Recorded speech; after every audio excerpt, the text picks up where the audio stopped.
Detectives handling the chaotic investigation into Nicola Bulley's disappearance have been ordered by the Home Secretary to explain why they publicized her battles with alcohol and the menopause.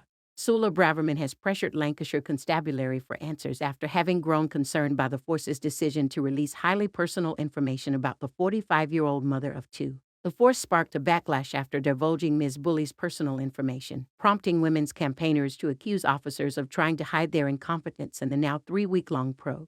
An ex-detective called the force's statement astounding, and a former missing persons expert at Scotland Yard said the failure by police to state earlier why they thought Ms Bulley had drowned had created an unnecessary circus. Lancashire police have also referred themselves to the police watchdog over contact had with Ms Bulley just weeks prior to her disappearance. The Home Office said Mrs Braverman had demanded regular updates about the police handling of the case. A source close to the Home Secretary said she was concerned by the disclosure of Nicola Bulley's personal information by Lancashire police and asked the force for an explanation, which came yesterday evening. The force is understood to have told the Home Office that it had acted to quash wild rumors, but government insiders said ministers were still not wholly satisfied.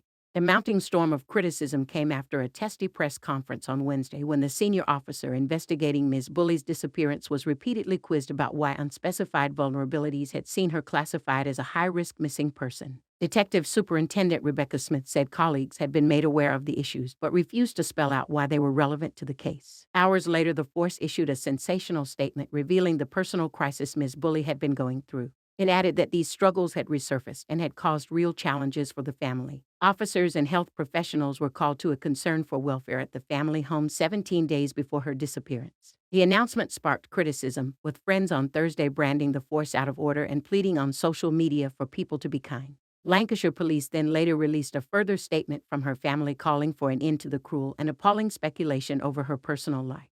Shadow Home Secretary Yvette Cooper said the actions were very unusual, and she had also written to Lancashire Constabulary to demand an explanation. The criticism prompted the Independent Office for Police Conduct to ask the force to consider referring itself over the high-profile criticism of its handling of the case. In response, the force instead referred itself over the contact it had with Ms Bulley on January 10, when it was called to the family home.